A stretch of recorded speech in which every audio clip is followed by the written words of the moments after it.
All right, so y'all, this is number 7. I'm just going to write that up here. This is number 7 out of 3.1, okay?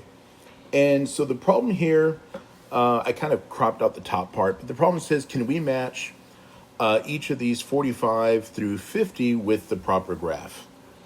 Okay, so let's do it this way. First thing we're going to do, we're going to look at, if you look at the like 45, 46, all of these here, the first thing they talk about is that number A. Okay, so let's do a couple of things here. When A is bigger than 0, that just means that the number A is positive. If the number A is positive, then what that means, y'all, let me fix this again, wrote a little messy. A is greater than 0 means A is a positive number. That means that my graph is going to open up. So my graph is going to look something like this, okay? So then the second part is, well, what happens if A is less than 0? That just means that A is a negative number. So then obviously that means that my graph is going to open down. Okay, so my graphs will look like that. So that's the first thing I need to figure out, or excuse me, know that if my number A is positive, the graph opens up, and if my number A is negative, then my graph opens down. Okay, then the next thing we're going to look at is, let me clean up this mess here, is if you notice here, y'all, they're talking about that number b squared minus 4ac. And if you look here, like it's equal to 0, here it's bigger than 0, less than 0, less than 0, equals 0. Okay, so now let's look at this number b squared minus 4ac. So b squared minus 4ac. Okay, we're going to have 3 kind of case scenarios. So, I don't know, I'll call this the first one, the second one, and the third one. So we're going to look at that number b squared minus 4ac. Okay, and that number can either be greater than 0, which means it's positive, can be less than 0, which means it's negative, or it can actually be equal to 0. All right, so in the first case scenario, if the number here happens to be a positive number, what that means is that I have 2 x-intercepts, okay? That means I'm going to hit the axis twice. If b squared minus 4ac is less than 0 or negative, that means we have no x-intercepts. Okay, so I'm not going to hit the x-axis at all.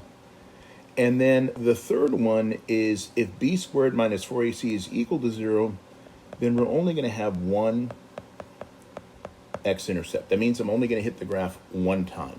Okay, so now look, let's come back here. We're going to use what I have right here, y'all, to answer my questions.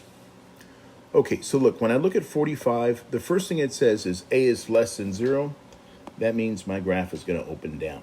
Okay, so I already know because it's less than 0, it's going to open down. That means it could either be this one here, or that one there. Okay, then the next thing I'm going to look at is b squared minus 4ac is equal to 0. If it's equal to 0, it's going to have one x-intercept. So that tells me that I'm only going to hit the x-axis 1 time. So out of those 3 graphs that I picked, which is the only one that hits the graph 1 time? This one right here. So that's how that one gets matched up. Okay? Look, let's go through the same process again. So y'all, what I'm going to do now, instead of going like 45, 46, 47, 48, since we were talking about the first one we did happen to open down, let's see which other ones open down. Well, 47 would open down because that number A is negative, and so would 48. Okay, so both 47 and 48 open down. That means that they're going to be either this one here or that one there, because they're the only 2 that continue to open down. Okay, so look, 47, it opens down, and this number is less than 0, which means that we don't have any x-intercepts, right? So which one opens down and never hits the x-axis? This one right here. If you look at the graph, it doesn't actually hit the x-axis. So this one here opens down. That number is positive, which tells me I have 2 x-intercepts.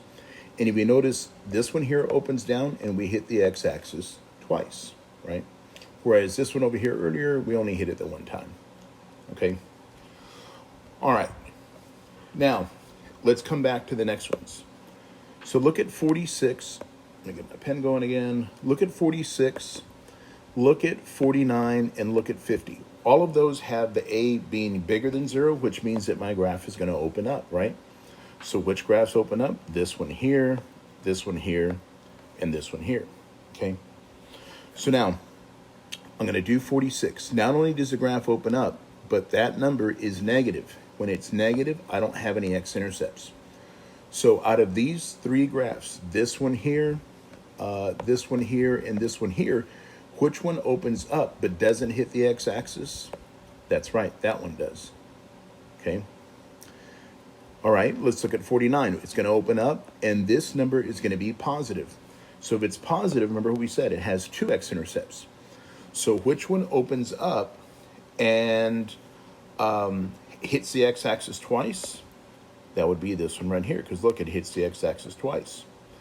And then we have one last one, so b squared minus 4ac equals 0. That means I'm only going to hit the x-axis once, and that would be this one right here, okay? So I hope that makes sense on how I was able to figure these things out. But that's in essence what I'm looking for, y'all. And so this part here is, all of this is in the notes for 3-1, y'all, but this kind of just breaks it down, hopefully a little bit easier. If y'all got any questions, let me know. I'm happy to help.